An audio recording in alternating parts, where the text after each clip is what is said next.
विधानसभा प्रभारियों की घोषणा की है। 5 विधानसभा उपचुनाव के मद्देनजर ये घोषणा हुई है।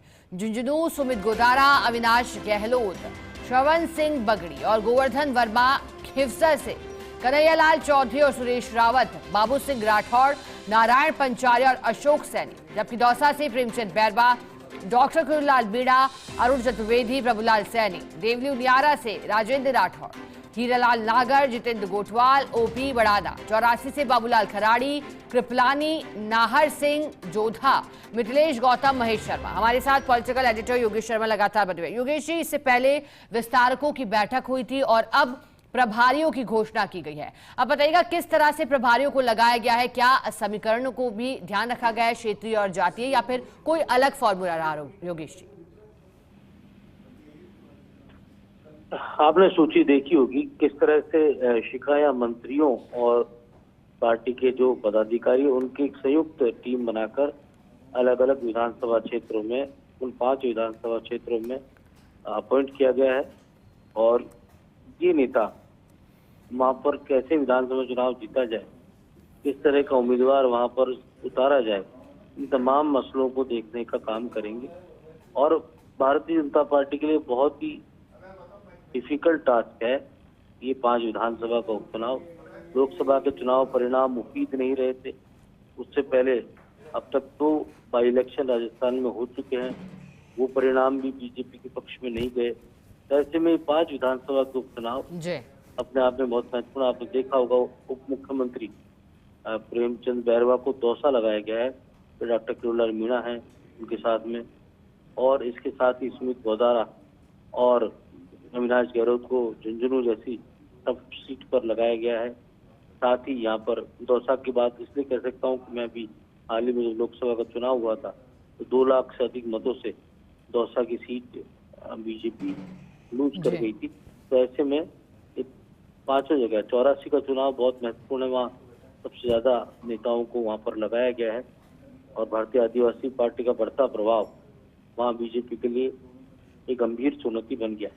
यहाँ पर भी कहा जा सकता है कि मंत्रिमंडल के सदस्य और बीजेपी संगठन के पदाधिकारी, एक अनुभवी टीम 5 विधानसभा चुनाव में वहाँ की रणनीति के मद्देनजर, जो न केवल चुनाव से पहले की रणनीति बनाना और चुनाव की घोषणा के बाद की रणनीति बनाने का काम भी वहाँ करने में जुटेगी। मुख्यमंत्री भजनलाल शर्मा और बीजेपी प्रदेश अध्यक्ष सीपी जोशी को ये टीम रिपोर्ट करेगी और अपने आप में कहा जा सकता है कि भावी रणनीति के तहत उपचुनाव कैसे जीता जाए, इस पर पूरा फोकस रहेगा।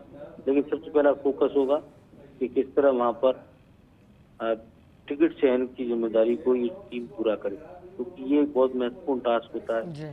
टिकट चयन अपने आप में एक सबसे बड़ा रणनीतिक फैसला होता है जो किसी भी दल को चुनाव से पहले करना होता है। तो यहाँ पर आपको ध्यान है कि 2 जगह ऐसी हैं, हिमसर और 84, जहाँ कांग्रेस लोकसभा चुनाव में उस इलाके में अलायंस को अपना मौका दिया और खुद अलायंस के साथ जुटी रही, चाहे नागौर का चुनाव हो आरएलपी के साथ और बांसवाड़ा डूंगरपुर में भारतीय आदिवासी पार्टी के साथ। लेकिन अभी कांग्रेस ने भी पत्ते नहीं खोले हैं कि क्या अलायंस धर्म कांग्रेस उपचुनाव में निभाएगी या खुद चुनाव में उतरेगी। हिमसर का जो विधानसभा का चुनाव था, बीते विधानसभा चुनाव में बहुत कम अंतर से भारतीय जनता पार्टी यहाँ पर हार गई थी। तो ऐसे में बीजेपी इस बार पूरी ताकत लगाई और इन 5 विधानसभा के चुनाव होने, उनमें सबसे ज्यादा मतों से बीते विधानसभा चुनाव में 84 की सीट बीजेपी हार गई थी। तकरीबन 60,000 से अधिक मतों से भारतीय आदिवासी पार्टी ने यहाँ विधानसभा चुनाव में उनका विधायक बना था, क्योंकि ये राजस्थान की सबसे बड़ी जीतों में से एक जीत। और ऐसे में मुश्किल है बीजेपी के लिए कि यहाँ पर एक मजबूत रणनीति के साथ उतरा जाए। कोशिश रहेगी बीजेपी यहाँ तो किस तरह का चेहरा सामने लाती है। आदिवासी सीट, आदिवासी चेहरा यहाँ बीजेपी को देना होगा। 2 चुनाव से सुशील कटारा जो यहाँ से उम्मीदवार थे वो हार रहे हैं। इस बार कौन सा चेहरा लाया जाए, ये एक बड़ा टास्क यहाँ पर रहेगा। दौसा की सीट को लेकर अभी बीजेपी रणनीतिक तौर पर मंथन करेगी। जी जी। डॉक्टर किरोड़ीलाल मीणा फैक्टर यहाँ बहुत महत्वपूर्ण है, इसीलिए डॉक्टर किरोड़ीलाल मीणा को इस टीम का हिस्सा बनाया गया। बिल्कुल, आप सही कह रहे हैं योगेश जी, और जो बिंदु आपने उठाया है कि बड़ा रणनीतिक फैसला होता है चुनाव से पहले इस तरह से प्रभारियों की नियुक्ति का, और भारतीय जनता पार्टी ने अपने पत्ते यहाँ खोले हैं। वह योगेश जी